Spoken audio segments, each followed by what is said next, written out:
अब मैं बता रहा था कि दो क्लब्स हैं। एक फोटो ग्लैमर क्लब है जो पटियाला से है और एक विजय क्लब जो अमृतसर से। ये पीसीए के एज लाइफ मेंबर की तरह ये भी दो क्लब मेंबर हैं और 5 इंस्टीट्यूट हैं। DAV college, DAV school, DAV college Jalandhar and university, Punjab university and Guru Nanak university. तो इसमें से एक रिप्रेजेंटेटिव भी एपेक्स काउंसिल में आता है। तो इसकी स्टोरी बहुत बढ़िया है क्योंकि इसमें से जो जो मेंबर अभी आया जो विजय क्लब से है वो पिछली बार फोटो ग्लैमर क्लब से था। और ये दोनों क्लबों के पास 1975 के बाद कोई क्रिकेट नहीं खेली, ना खिलाई, ना इनके पास कोई फैसिलिटी है, ना इनके मेंबर्स का पता, ना इनके ओनर्स का पता है। तो ये पता नहीं कैसे चला रहे हैं, कैसे क्रिकेट एसोसिएशन जो पंजाब क्रिकेट एसोसिएशन कैसे इनका बंदा ले लेते हैं, क्योंकि जिसको सिफारिश होती है वो कभी इधर से आ जाता है, कभी उधर से आ जाता है। चलो ये बड़ा लंबा डिबेटेबल इश्यू है, इसको बाद में डिस्कस करेंगे। तो आज ये एपेक्स काउंसिल जो बनी है इसमें जो नॉमिनेटेड हैं दो बंदे जो आईसीए से आते हैं, वो एक कंपल्शन है इनको लेना। ये अपने बंदे निकालने जो मर्जी करे। ये तो सुप्रीम कोर्ट की रूलिंग है कि आईसीए का एक नॉमिनेटेड मेल है और आईसीए की एक फीमेल है और एक सीएजी का बंदा है। अब ये जो अपने जो हमारे जज साहब हैं, जज साहब कहते हैं ये कॉन्स्टिट्यूशन के हिसाब से मैं ऑर्डर नहीं कर सकता, जो कि मैंने इनको एक बताया जी मेरे को नॉमिनेशन मिली है।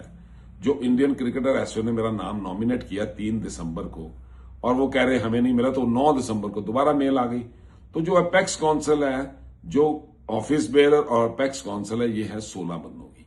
तो 16 बंदे जो कि पता नहीं कहां से आए हैं, ना कोई क्रिकेट खेलने हैं, ना कोई क्रिकेट की बैकग्राउंड है, ये पता नहीं कौन से रूट से आए, ये किसी को नहीं पता, ना ये लाइफ मेंबर थे। और 2024 में इसमें कुछ लोग लाइफ मेंबर बने हैं, वो भी लाइफ मेंबर की स्टोरी तो बाद में सुनाऊंगा, एक एक लाइफ मेंबर को भी डिस्कस करूंगा। तो ये जो बने अपेक्स काउंसिल, ये कहते हैं हम तो आईसीए को मानते नहीं, मेल फीमेल को ले लेंगे पर मेल को नहीं लेंगे। क्यों नहीं लेंगे? क्योंकि ये हमारी कंप्लेंट्स करता है। कंप्लेंट क्या करता है? जो कंप्लेंट ऑम्बुड्समैन के पास है। एक कंप्लेंट में तो एक बंदा तो जो कंप्लेंट थी उसकी सीईओ की, उसको तो उन्होंने टर्मिनेट कर दिया। जो बाकी कंप्लेंट्स हैं, 2 कंप्लेंट्स में, एक में मेरे को कह रहे हैं जी इसको सस्पेंड किया हो, इसलिए हम इस कंप्लेंट को एंटरटेन नहीं करेंगे। जो हाई कोर्ट के रिटायर्ड जज हैं वो कहते हैं इसकी तो कंप्लेंट जो आई थी तब ये सस्पेंड हुआ था। जब ये सस्पेंड हुआ था तो बठिंडे का जो बठिंडे की कंप्लेंट डाली है कि आज ड्राफ्ट कैसे, बाकी बड़े सारे इश्यूज है उसमें, तो कहते हैं ये मैं एंटरटेन नहीं करूंगा। क्यों नहीं करूंगा? क्योंकि ये बंदा सस्पेंडेड था और मेरिट पे नहीं डिस्कस किया। जो कंप्लेंट की मेरिट है उसको बिल्कुल डिस्कस नहीं किया। कंप्लेंट ठीक है बट एंटरटेन नहीं करूंगा क्योंकि ये सस्पेंडेड है। अच्छा जी, मैंने कहा चलो सस्पेंडेड है, अब बताओ मेरे को आगे। पर उन्होंने जो सस्पेंशन, जो एपेक्स काउंसिल ने मेरे को सस्पेंड करके जो जस्टिस साहब के भेजा था, तो उन्होंने उस सस्पेंशन के टाइम में तो मेरी ये जो कंप्लेंट है उसको बोला जी ये मेंटेनेबल नहीं है। पर वो फिर उन्होंने मेरे को टर्मिनेट क्यों नहीं किया, वापस क्यों भेज दी? 4.5 महीने वो एक चिट्ठी अपनी टेबल पे रख के वापस एपेक्स काउंसिल को भेज दी, क्योंकि इन द मीन टाइम वो जो कंप्लेंट थी उसको नॉन मेंटेनेबल करना था। जी ये मेंटेनेबल नहीं है इसलिए, बट कोई बात नहीं, वो तो हाई कोर्ट में जाएगी तो हाई कोर्ट डिसाइड करेगी मेंटेनेबल है कि नहीं है, या बीसीसीआई ऑम्बुड्समैन देखेगा। ये मैं सारे फोरम देखूंगा, सारे चैनल एग्जॉस्ट करूंगा, चाहे 2 साल लगे चाहे 4 साल लगे। चैनल तो है और ये डिजिटल रिकॉर्ड है, ये जा तो सकता नहीं कहीं।